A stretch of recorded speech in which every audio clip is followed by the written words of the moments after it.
এবারে যাচ্ছি ক্রিকেটের খবরে। বিকেএসপিতে ঢাকা প্রিমিয়ার লিগের ম্যাচে শাইনপুকুরের বিপক্ষে সেঞ্চুরি করেছেন ধানমন্ডি স্পোর্টস ক্লাবের নুরুল হাসান সোহান। এবারে ডিপিএলে বেশ দারুণ ফর্মে আছেন ধানমন্ডির এই অধিনায়ক। ওয়ানডে ফরম্যাটে বরাবরই ধারাবাহিক সোহান, তবুও জাতীয় দলে সুযোগ মেলে না। আক্ষেপের শুরুই বললেন, ফিরতে পারবেন এই বিশ্বাস তার যতখানি জরুরি, তার চেয়েও বেশি জরুরি নীতি নির্ধারকদের।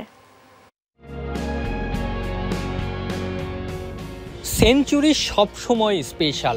নুরুল হাসান সোহানের এই সেঞ্চুরি যেন আরও বেশি। ৭৬-এ ৪ উইকেট হারানো ধানমন্ডি স্পোর্টস ক্লাব ৫০ ওভারে ২৭৮ তুলেছে।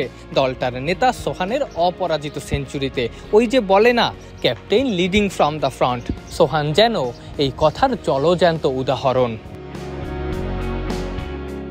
বিকেএসপির ৩ নম্বর মাঠে শাইনপুকুরের বিরুদ্ধে আগে ব্যাট করতে নেমে দলীয় ৫ রানেই প্রথম উইকেট হারায় ধানমন্ডি স্পোর্টস ক্লাব।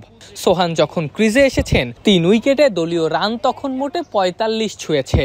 দলীয় ৭৬-এ আউট ৪৫ করা হাবিবুর রহমান সোহানও। হার্ড হিটার সোহানের সঙ্গে ফজলে রাব্বি, ইয়াসির রাব্বিদের হারিয়ে ধানমন্ডি যেখানে ১৫০-র মধ্যে গুটিয়ে যাওয়ার শঙ্কায় শাইনপুকুর বোলারদের বিরুদ্ধে রীতিমতো চীনের মহাপ্রাচীর হয়ে দাঁড়িয়ে গেলেন সোহান। ৬৪ বলে প্রথম 50 করেছেন, সেঞ্চুরি পেয়েছেন ১১৪ বলে। সেখান থেকে ১৩টা ৪ আর ৪টা বিশাল ছক্কায় ১৩১ বলে ডানহাতি এই উইকেট কিপারের ব্যাটে অপরাজিত ১৩২ রান। না, আমার কাছে মনে হয় যে ইম্পর্টেন্ট ম্যাচ ছিল আমাদের জন্য, এবং যখন আর্লি উইকেট পড়ে যাওয়ার পরে আমার আসলে মাথায় প্ল্যান এটাই ছিল যাতে 50 ওভার আমরা খেলতে পারি, এবং উইকেট সকালবেলা থেকে একটু ট্রিকি ছিল।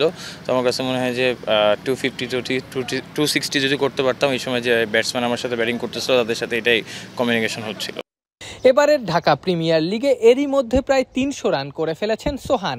৯০-৬ স্ট্রাইক রেট, গড় প্রায় ১০০। সেরা রান সংগ্রাহকের তালিকায় উঠে গেছে এই মিডল অর্ডার ব্যাটারের নাম। বিশ্বাস তো আসলে আমার সবসময় আমার উপর থাকে, ইনশাল্লাহ অন্যদেরও বিশ্বাস করতে হবে, সেটা ইম্পর্টেন্ট। বাট আমার কাছে মনে হয় যে ফোকাস, যেহেতু প্রিমিয়ার লিগের ম্যাচে করতেছি, অবশ্যই টিমের জন্য কন্ট্রিবিউট করতে চাই। ৫০ ওভারি ফরম্যাটে বরাবরই ধারাবাহিক সোহান। ওয়ানডেতে এই ডানহাতির গড় ৮২.৫। তবুও কোনো এক অজানা কারণে মাত্র ৫ ম্যাচেই আটকে গেছে সোহানের ওয়ানডে ইন্টারন্যাশনাল ক্যারিয়ার। মুশিরিয়াদের অবসরে ফাঁকা হওয়া মিডল অর্ডারের জায়গায় সোহানের নামটা কি নির্বাচকরা এখন লিখবেন? বাট টু বি অনেস্ট, টিমের জন্য কন্ট্রিবিউট করতে পারলে ভালো লাগবে। Afnan Piyal, Jamuna sports, BKSP, Savar.